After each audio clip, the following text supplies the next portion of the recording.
What's up, guys? Welcome to EJ's Empress Energy 444 because on this channel, we believe and we know that we are protected. Well, this video not going to be long, y'all, because I uploaded one earlier and both parts combined was like almost 40 minutes. So I wanted to, since it's the beginning of the year, I wanted us to go into it with a positive mindset. So I said, I'm going to talk about forgiveness.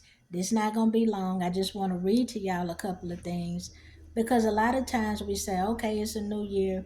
I'm going to let stuff go. A lot of stuff. I don't want to bring no baggage into 2026, from 2025. So a lot of stuff I'm going to let it go, but it's hard. I want to forget that person, but they wronged me. They slept with my significant other, or they ain't paid me the money that they owe me, or they disrespected me, they cussed me out, they mentally abused, whatever the case might be. I just wanted us to just read a little something, go into the new year with something positive, something kind of uplifting. I'm not saying that you have to forgive people. That's between you and the Lord because everybody's situation is different. But what I would say is it's probably a time or two or three or 10,000 that somebody needed to forgive you or had to forgive you. So just take that into consideration. But I know all situations and circumstances are different. And sometimes just because we forgive a person, that don't mean we have to still fool with them too. So just keep that in mind. But anyway, moving on. Uh, I'm reading from this book. This is the first book I'm going to read from. It's called Woman Study Bible, Receiving God's Truth for Balance, Hope, and Transformation. I got this off of Amazon, y'all. And I'm going to read a part from Healing Relationships. It's on page 875. And it says here, the psalmist speaks warmly of believers living together in unity. And Jesus said that Christians should be identified by their love for one another. Nevertheless, the Bible records numerous instances of broken relationships. These began when sin entered at the fall, as demonstrated by Adam and Eve's blame shifting, and Cain's anger with and murder of his brother, Abel. The key to healing broken relationships is forgiveness. Forgiveness needs to be based on a truthful view of the offenses, neither exaggerating nor minimizing them. It accurately recognizes three things: the true nature of the offense, the emotional wounding that occurred, and in parentheses, it has feeling shamed, worthless, abandoned, and the consequences of the offense that has played out over time. And it has in parentheses again, physical or emotional injury from abuse or loss. And it says, and forgiving a woman needs, and it has three things listed here, but I'm going to say we need to acknowledge that she or he has been hurt or wronged, including emotional wounds and losses he or she may have suffered.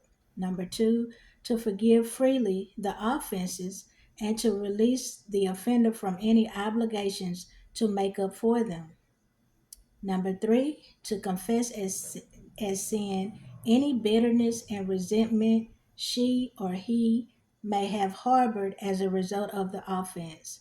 This threefold process puts the woman or man in a frame of heart, mind, and will to approach her or his offender with godly love and compassion. Six ways in which the relationship might be restored. I did put or he in there because we all may struggle with forgiveness sometimes. And there's some times that men have to forgive women, or they struggle with forgiving people in their lives who have wronged them or did something to hurt them and stuff. So we want to include everybody, even though this book, it's a women's book, so that's why it says she in there, y'all. The second thing I'm going to read is from my book called Life Through the Eyes of a Woman. Um, and this is currently available in Kindle format and in Audible format. I want to read to you forgiveness. Some of y'all may have heard me read this before, but in case you haven't, I'm going to share it with you. So here it goes. I'm going to get through it. Y'all don't have my readers on y'all. Work with me now. Okay, forgiveness is perhaps the hardest of God's law to follow.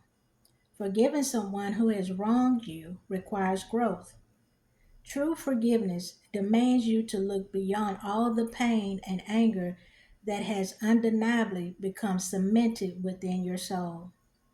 Forgiveness often forces us to show compassion, mercy, or understanding towards someone who may be undeserving. Forgiveness makes us confront unresolved issues for the purpose of healing, moving forward, and reclaiming independence. The act of trying to forgive compels us to stare our true character in the face.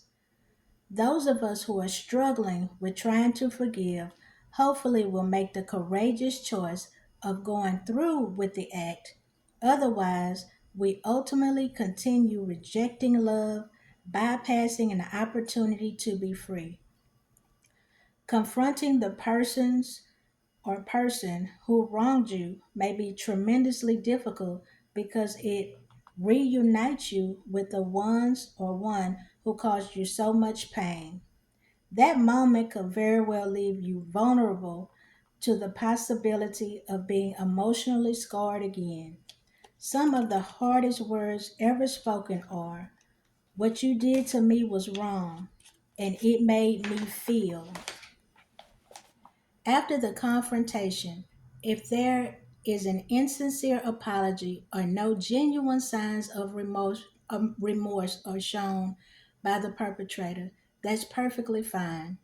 Always remember, showing humility was not done for the person or persons who wronged you.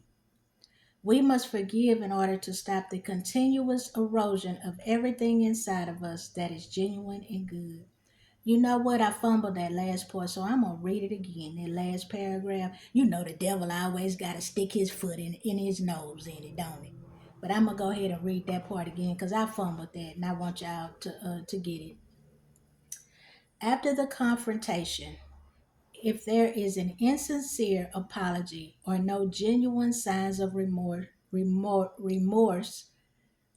I keep messing that word up. That's what it is. Remorse or shown by the perpetrator. That's perfectly fine.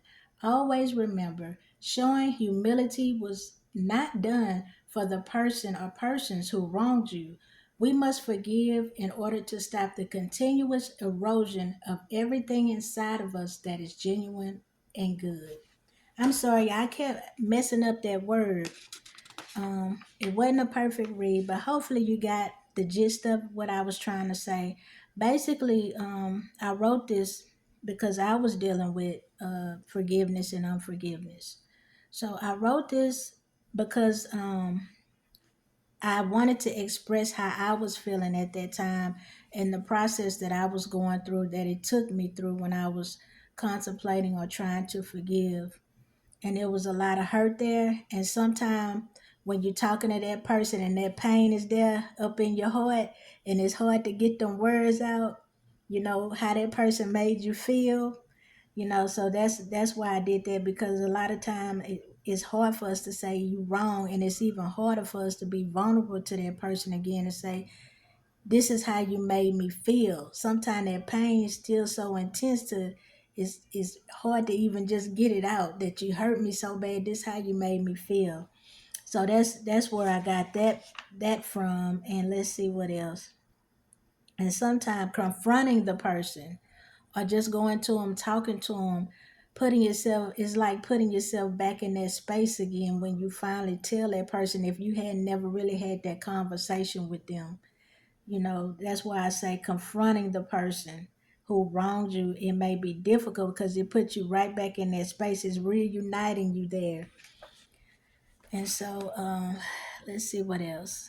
And then after you tell a person how you feel, and it may still be a lot of pain there, it might have been hard for you to even tell that person how you feel. If they don't care, or you could tell it's a fake, phony apology, or if they seem insincere, or they just not getting what you're saying, sometimes we have to just say, okay, but at least you told that person. It's a certain liberation in just getting it out, letting that person know that how they've harmed you. A lot of time people know, but sometimes just getting it out, expressing to them how you feel, is liberating and it's healing for you. I know it was healing for me. It is healing for you because you don't want it to erode what's good within you. You don't want to let that hurt and that anger manifest in you till it creates something ugly within inside you. And then it may cause you to start lashing out at other people. It may cause you not to trust other people. It may cause you to keep your heart closed up and not be vulnerable to anybody again because of that hurt. You be scared to even feel that hurt or that pain again. Who wants to go through another heartbreak or disappointment from someone that we held dear? So, but just remember that forgiveness is for you, it's freeing for you when you're ready. It is. So it doesn't destroy everything within you that's genuine and good. Because if you're a loving person and you love with everything in you, you don't want to let somebody else change who you are. You may be wiser and a bit more careful in the future, but you don't want to change that good, loving person that you are. So anyway, I'm sorry I fumbled it, y'all, but I just wanted to give y'all a little breakdown on why I wrote it. Hopefully you got something from it. But anyway, until we meet again, thanks for spending time with me, beautiful people. Again, I'm Equinette. If you haven't subscribed to my YouTube channel, EJ's Empress Energy, please think about subscribing. If you liked it, the things that I shared with you today, please give me a thumbs up, help the channel to grow. If you're watching on Facebook or TikTok, please think about subscribing to my YouTube channel, EJ's Empress Energy. I'd love to have you. But until we meet again, beautiful people, I pray y'all have a blessed week. Know that I love you and stay up and stay blessed.